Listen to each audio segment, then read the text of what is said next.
श्री राम समर्थ. समर्थांनी एक सुंदर असा बोध आपल्यासाठी प्राप्त करून दिलेला आहे. आयुष्यात आहे ना, समुद्राचं पाणी खराब होणार नाही. कृतयुग, त्रेतायुग, द्वापारयुग आणि आता प्रत्यक्षात जर पाहायला गेलो तर कलियुग. प्रथमतः आयुष्यात जर आपण पाहायला गेलो तर सर्व जलसृष्टी पाहायला मिळत होती. जिकडे तिकडे पाणीच पाणी होतं. नद्या नाल्यातलं, तलावातलं, ओढ्यातलं, विहिरीतलं सर्व पाणी कुठे मिळतं? समुद्रास मिळतं. परंतु काय भाग दिलेला आहे समर्थांनी? समुद्रातलं पाणी केव्हाही खराब होत नाही. कारण काय? सर्व ओढ्या नाल्यातलं, गटारातलं, विहिरीतलं, तलावातलं पाणी ज्या वेळेला सागरास मिळतं त्यावेळेला पाणी खराब व्हायला पाहिजे का नको? नक्कीच. मग पाणी खराब का होत नाहीये? भाग समर्थाने उत्तम असा दिलेला आहे. आपल्या आयुष्यात आहे ना, आपला नरदेह हा इकडचा तिकडचा ऐकत असतो. जो कोणी सांगेल त्या ऐकतो. नातेवाईकांचं असेल, मित्रमैत्रिणींचं असेल, शेजारी बाजाऱ्यांचं असेल, सर्वकडून ऐकतो आणि बघा प्रत्यक्षात विचार करणं बंद होतात. सर्वांचं बोलणं ऐकून घेतल्यानंतर आता आपल्या मनामध्ये, डोक्यामध्ये जे विचार आहेत ते विचारांमध्येच आपला देह अडकेल. काय करावंसं ते सुद्धा कळणार नाही. समर्थ म्हणाले, मग सागराचं पाणी खराब का होत नाहीये? मग आपला देह का नाशिवंत आहे? का खराब झाला? कारण सर्वांचे विचार ऐकले आणि त्या विचारामध्ये आपला देह इतका बुडून गेला की तो बघा खराब झाला. वरी वरी वैभवाचे आणि अंतरी पोतडे नरकाचे. वरून आपण कितीही मेकअप जरी केला, कितीही चांगलं दिसण्याचा प्रयत्न केला, परंतु जे विचार आहेत ना, लोकांनी बघा प्रत्यक्षात आपल्या जवळ येऊन बघा प्रत्यक्षात बोललेले शब्द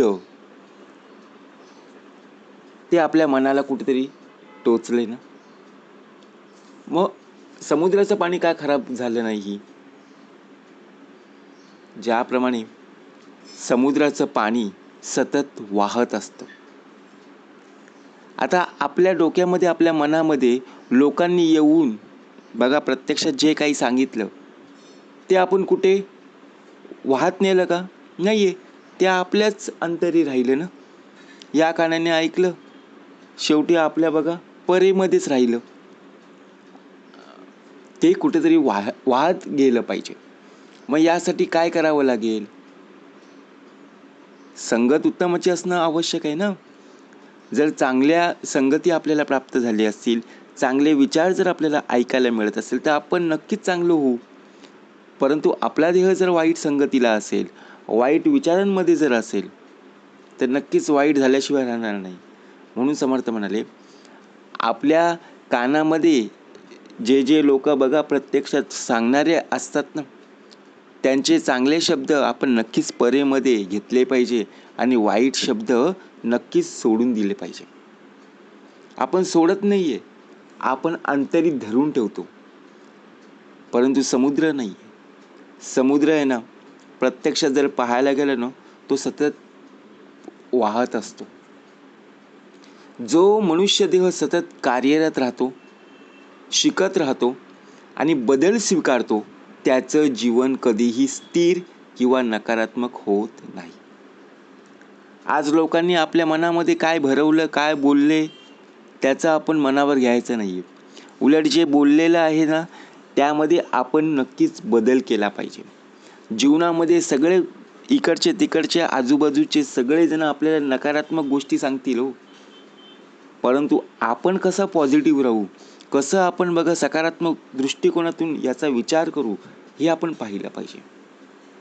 जसं समुद्राचं पाणी सतत हालचालीत असल्यामुळे ताजं राहतं. कधी समुद्राच्या ठिकाणी गेलात की नाही? नक्कीच ना. ज्या ठिकाणी तुम्ही गेलेला आहात त्या ठिकाणी बघा समुद्रात येणारं भरती ओहोटी, समुद्र कधीही कचरा घेऊन जात नाही आहे, तो किनाऱ्यावरच येऊन देतो. कधी पाहिला तो समुद्राच्या मध्ये एवढी कचरा आहे? नाही आहे, तो किनाऱ्यावरच फेकून देतो. जेव्हा लाटा येतात तेव्हा लाटेद्वारे तो किनाऱ्यावर टाकून देतो. समुद्र बघा स्वच्छ असतो, परंतु तलावामधलं पाणी बघा, मध्ये आपल्याला कचरा दिसते, कारण तलाव वाहत नाही आहे, तो स्थिर राहतो. विहिरीमध्ये आपण बघा कचरा, झाडाची पानं आपल्याला तसंच्या तसंच दिसेल, कारण ते वाहत नाही आहे. आपली तशी अवस्था झालेली आहे. आपलंसुद्धा देह बघा, प्रत्यक्षात विचार करण्याची पद्धती ना ही वाहती असणं गरजेचं आहे. समुद्राचं पाणी जसं सतत हालचालीमुळे असल्यामुळे जे ताजं राहतं ना, तसंच मनुष्य देहाने सुद्धा आयुष्यात पुढे जात राहायला हवं. मागचा पुढचा विचार न करता जे आपल्याला चांगल्या पद्धतीने कार्य करता येईल ते नक्कीच करता आलं पाहिजे. समर्थांनी सुंदर बोध आपल्यासाठी प्राप्त करून दिलेला आहे. एक गाव होतं, छोटंसं गाव, आणि त्या गावामध्ये 2 तलाव होते. एक तलाव सतत वाहणाऱ्या पाण्याने भरलेला होता, परंतु दुसरा तलाव पूर्णपणे स्थिर होता. कारण गाव छोटं होतं, परंतु एक छोटं तलाव होतं आणि एक मोठं तलाव होतं. जेव्हा पाऊस पडायचा त्या पावसाने बघा तो एक तलाव ओसंडून व्हायचा आणि तलाव तो सतत व्हायचा, परंतु दुसरा तलाव जो मोठा होता तो पूर्णपणे स्थिर राहायचा. कितीही पाऊस पडला तरी तो पूर्णपणे भरत नव्हता. काही दिवसांनी लोकांनी पाहिलं की वाहणाऱ्या तलावाचं पाणी स्वच्छ आणि ताजतवानं आहे, पण स्थिर तलावाचं पाणी खराब आणि दुर्गंधीयुक्त झालेलं आहे. आपल्या गावात सुद्धा पाहायला मिळतील, बरोबर की नाही? आहेत की नाही? नक्कीच एकदा निरीक्षण करून या. त्या तलावाच्या ठिकाणी जा, जिथे पाणी स्थिर आहे त्या ठिकाणी सर्व कचरा पाहायला मिळतो, बरोबर? मग गावातील एक व्यक्ती म्हणाली, हेच आपल्या जीवनाचं उदाहरण आहे. काय बोध घेतला असेल? जो मनुष्य देह थांबतो तो मागे पडतो, पण जो सतत प्रयत्न करत राहतो तो नेहमी ताजा आणि बघा प्रत्यक्षात यशस्वी राहतो. म्हणून मनुष्य देहाने कुठे थांबले नाही पाहिजे. आपल्या आयुष्यात जर आपण थांबत गेलो तर मागचे पुढे निघून जातील आणि आपण तिथेच राहू. ज्याप्रमाणे सागरातलं पाणी सागरातल्या लाटाप्रमाणे भरती ओहोटी पाहायला मिळत असते, तसंच आपल्या देहामध्ये असणारं जे सुखदुःख आहे त्याला कधी घाबरायचं नाही. आज दुःख आले तर उद्या सुख येणारच आहे, आज सुख आले तर उद्या दुःख येणारच, परंतु त्यामध्ये सुद्धा आपला देह उत्तम प्रकारे कार्य करत राहिला पाहिजे. जर आपण थांबण्याचा विचार केला तर काहीच प्राप्त होणार नाही आहे, बरोबर की नाही? जसं स्थिर तलावाचं पाणी दुर्गंधीयुक्त आहे, खराब आहे, तसंच आपला देह संपूर्णपणे खराब होऊन जाईल. आपण विचार पण करणार नाही. आपण वरून कितीही जरी मेकअप करण्याचा प्रयत्न केला तर परंतु आतले विचार आपल्याला पूर्णपणे आपला देह सडवतील, बरोबर की नाही? दुर्गंधीयुक्त करतील. आपल्याला फ्रेश राहायचं आहे, मनमोकळेपणाने जीवन जगायचं आहे, बरोबर की नाही? म्हणून समर्थांनी सुंदर भाग दिलाय ना. समुद्राचं पाणी का खराब होत नाहीये? कारण तो वाहणार आहे. आपला देह सुद्धा वाहता असणं गरजेचं आहे. म्हणजेच काय? देह नाही तर आतले विचार हे स्थिर नसले पाहिजेत. म्हणून मनुष्य देहाने सतत कार्य करणं गरजेचं आहे. कोणतं कार्य करायचं आहे त्या कार्यासाठी प्रयत्न करणं, सातत्याने प्रयत्न करणं गरजेचं आहे. आणि शिकत राहिलं पाहिजे. शिकण्याला वयाची मर्यादा नाही आहे, बरोबर की नाही? माझं वय झालं आहे, मी अजून लहान आहे, नाही आहे.